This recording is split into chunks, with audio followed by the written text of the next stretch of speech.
So, Matt, you are a videographer, and I have heard exceptional reviews about your video editing skills. Can I ask what inspired you to get into this line of work, and why is it meaningful to you? Um, yeah, it was a process of self-discovery on the creative side for me. I guess you would consider me a creative.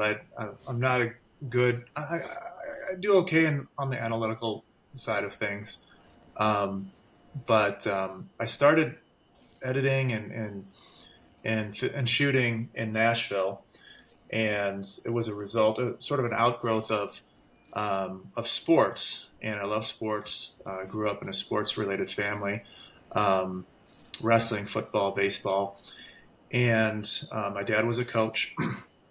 And so when I was in my professional days in my 20s and 30s, I started doing computer programming, which is kind of analytical, but also creative at the same time. And a friend of mine um, who was sort of independently wealthy wanted me to come work for him and do some editing and shooting, and I had no experience in doing that. And part of it was working with athletes and recording video for them, with them to launch a sports league. And I really enjoyed that creative process, and it involved sports and involved something that's creative and also semi-analytical, um, and editing was the same way. It allowed me to get into creative detail, and that's really how I'm wired up. My parents kind of the same way, sort of helped me discover that. So yeah, my background there just kind of grew out of a natural love for both creative stuff and sports. And then the company that I work for in Nashville, High Five Entertainment, they helped me blow that up even more. They were involved with a lot of music productions and more sports, actually motorsports. And so I started cutting my teeth on the television side of things, not just biographies and interviews. And so that was really fun. And then from there, I just kept going down that, chasing that rabbit hole, and I became a producer and sort of a director in those same fields. And now I'm partnered with a guy who did a lot of reality show programming. They call it unscripted, Heartbridge Media, and we pitch TV shows to networks. So that's what I'm doing right now as my day job. Wow, that is all really interesting experience, and it sounds like a great mix of creative, technical, and analytical skills. So that sounds really cool. Do you have a favorite project that you've worked on? Wow, there's so many good ones. Hmm,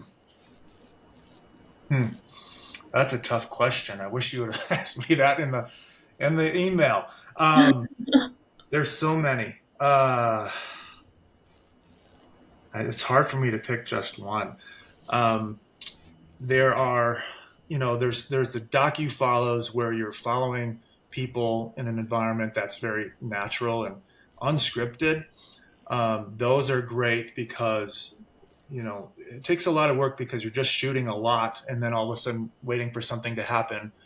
Um, and then when it does, you have to be ready. So there's a big adrenaline rush to capture those moments, and those are fun to do.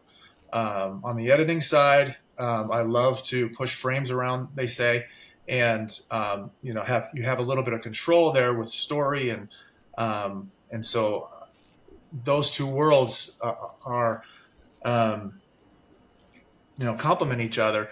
But in terms of a favorite project, I'm trying to.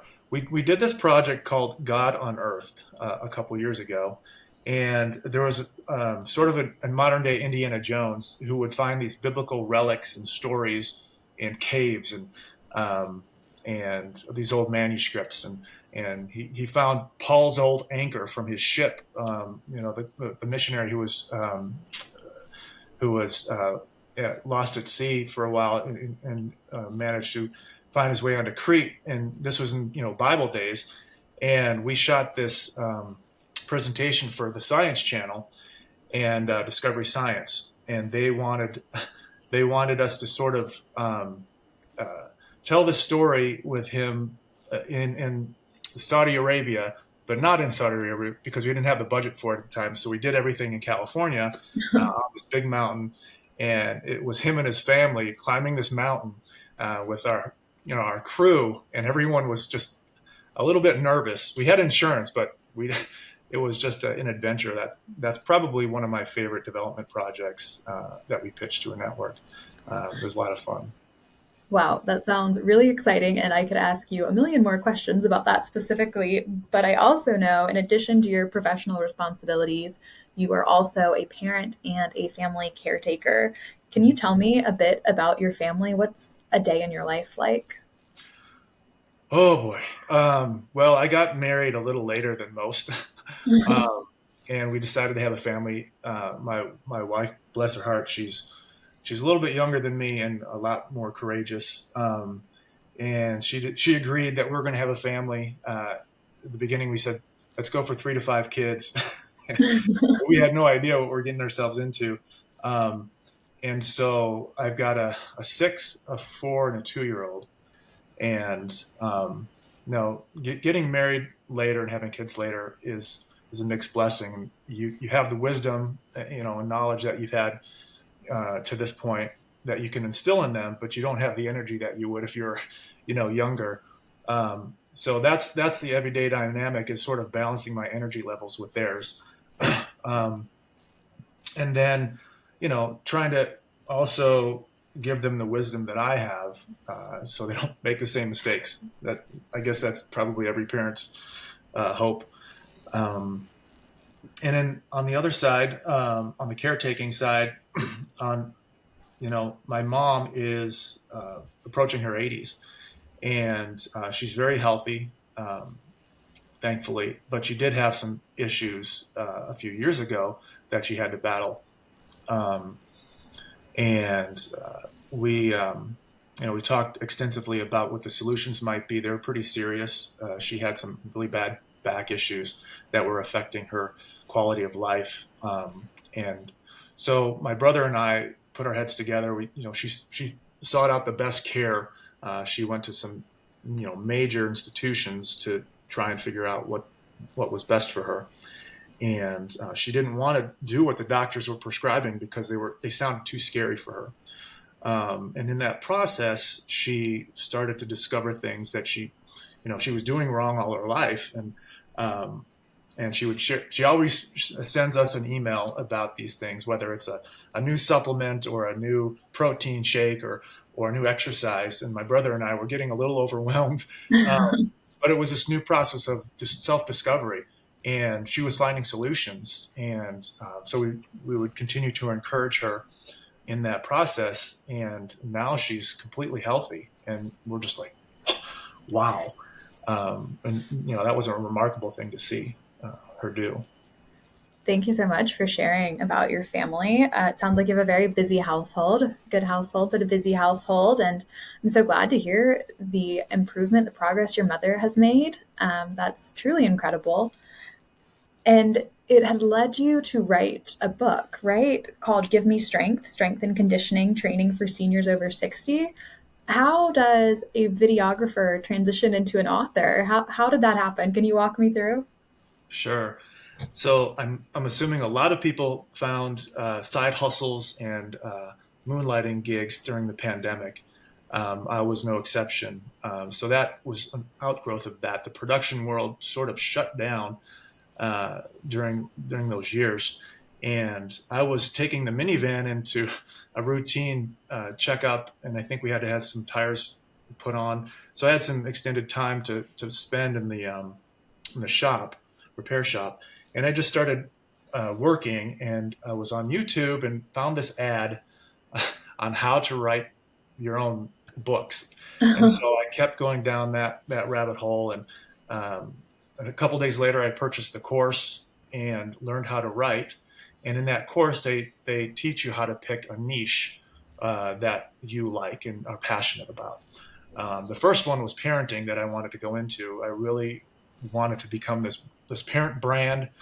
I was calling myself the Unicorn Dad, and I trademarked that and got graphics and web design and all that stuff, and started going down that, and found out soon thereafter that that niche is pretty saturated. Um, and in that process, I, you know, shared with the coach who was part of the course training, and they said, well, why don't you pick another thing that you're passionate about that is maybe more sellable or has less saturation, and that led me to the fitness book for seniors, because my mom at the same time was going through a lot of that stuff, and actually on the back end of her sort of her struggle in her journey, she was having a lot of victories that she shared with me. So that is how I ended up in that niche. And I've always sort of had an affinity for older adults growing up too. And so that, and fitness, of course, in a sports, sports oriented family. And that was, it just seemed like a natural thing for me to write about. Wow, that's awesome. And it sounds like your mom was definitely a large inspiration for your book. And I think your mom is actually here with us today, right? She is. She's actually visiting from Wisconsin, where she's from. She's helping us with the kids a little bit. So, do you want me to go get her? That would be amazing. Okay, 1 second.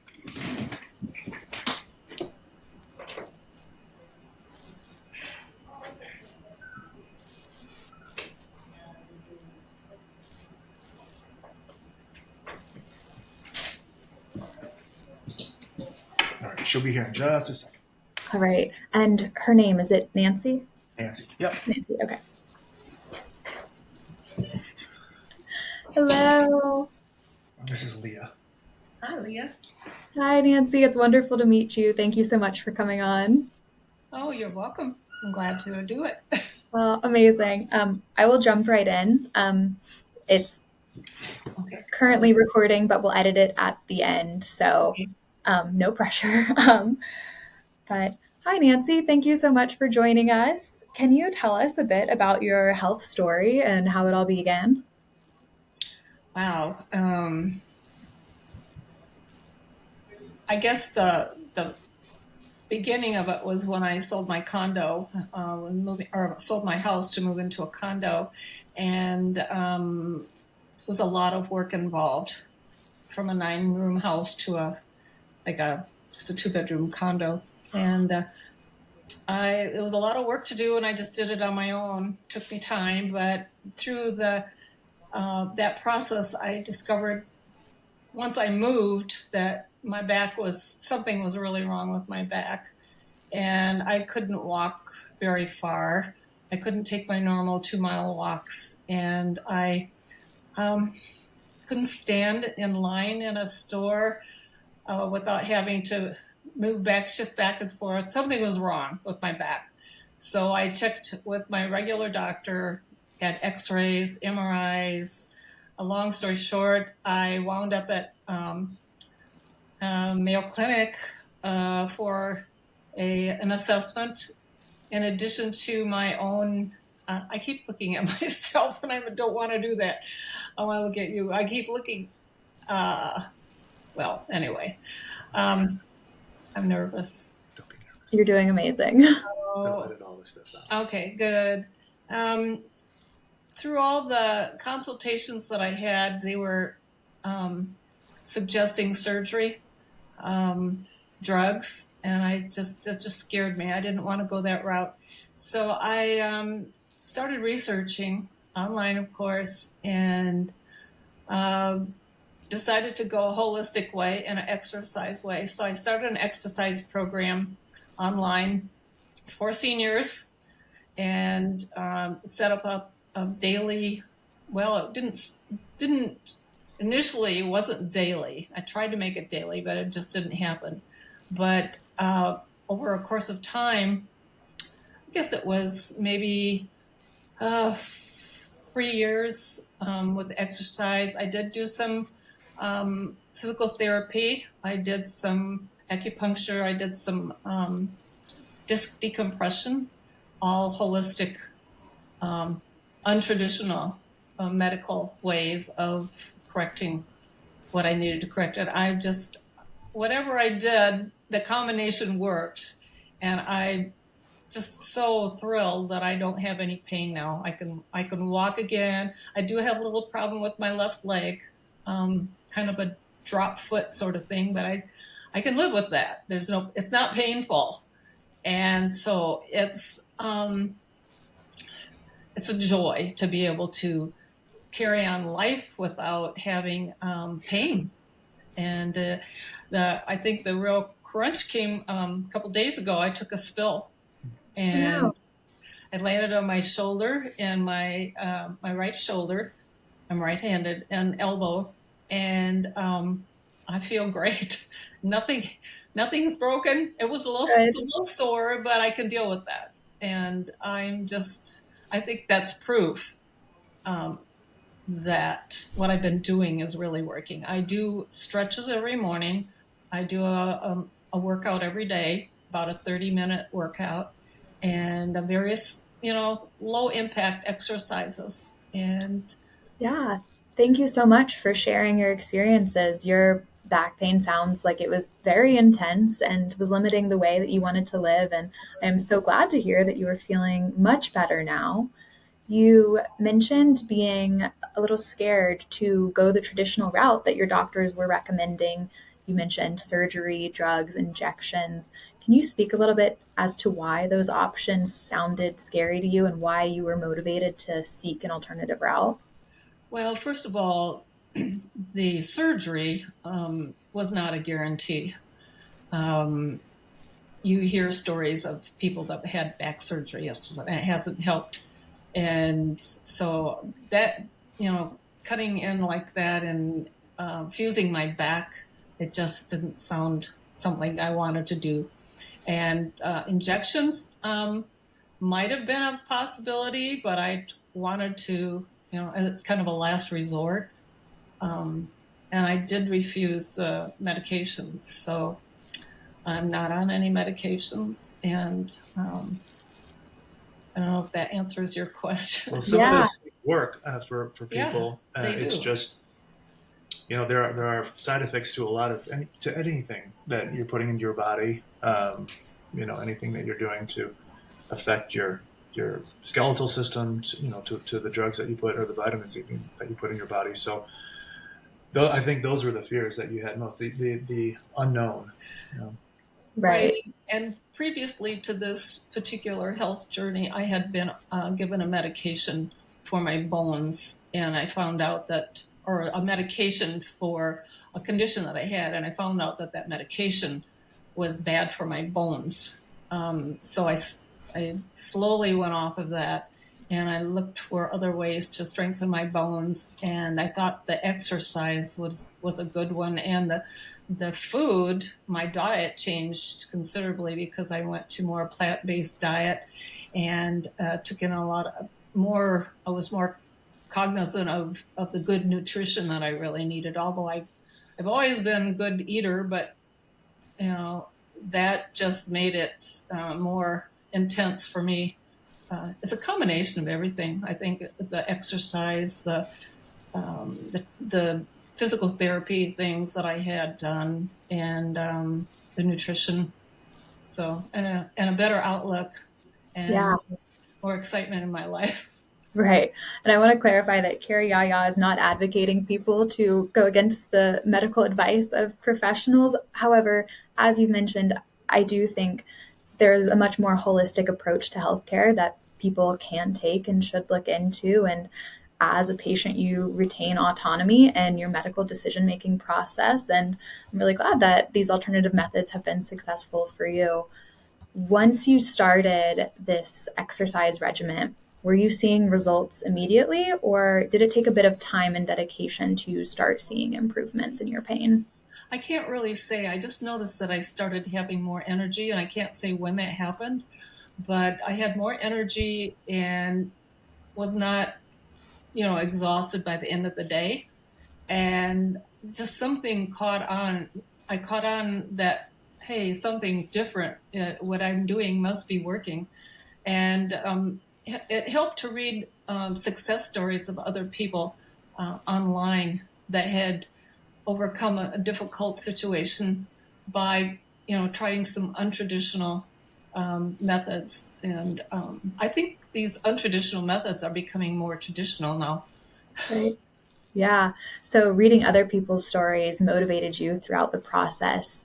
Do you have any advice for someone who is in your position, maybe 6 months ago or a year ago, someone who is experiencing pain of some sort, who needs encouragement? What would you say to that person?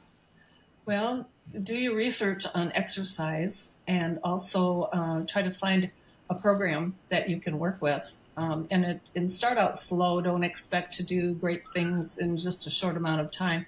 And keep yourself motivated a little bit at a time. If you can find a guidebook, I would like to promote my son's book, who just wrote a book on Give Me Strength. And all the exercises in that book are things that I do. Not every exercise, obviously, every day, but I pick and choose the ones that work for me. And I think it's plus in the book he gives reasons to do these things and how your movements affect everything in your life and contribute to overall well-being. Yeah. Nancy, thank you so much for sharing your experiences with us. I'm so grateful that you have come on and spoken with us today. And Matt, I'll turn that question back to you. As someone witnessing a loved one experience a painful process, what advice would you have to a family member out there who is trying to support a loved one in their recovery process? Wow. Listen well. I think that's the most important thing. Listen with the intent to understand, um, because obviously, if you're caretaking or about to cross that threshold into that world, you have to listen to what the problems are that your loved ones are experiencing, um, and then like my mom said, just continue to research and find. And there's resources out there. There's lots of books, lots of websites that help you explore what's best for you. Um, and it's a journey. It's something that in the book I talk about having hope. I think that's the most important thing.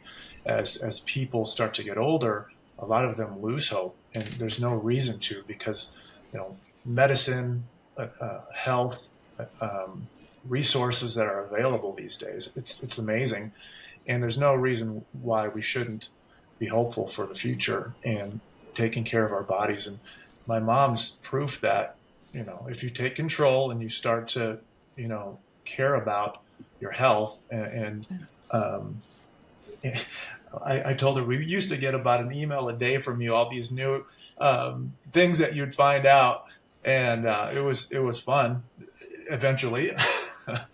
But I got to know what through those emails, articles that she would send us, what's really bothering her and what she wanted to explore, and she was concerned, and so I took my brother and I took it upon ourselves to listen and talk with her about things that scared her, things that made her happy and excited, and I think that's the most important thing that you can do as a caregiver. Listening and have hope. I love that. Some incredible advice. Matt, Nancy, thank you so much for joining me. I hope that hearing your story is helpful to people out there who are in similar situations. And again, thank you so much for being here.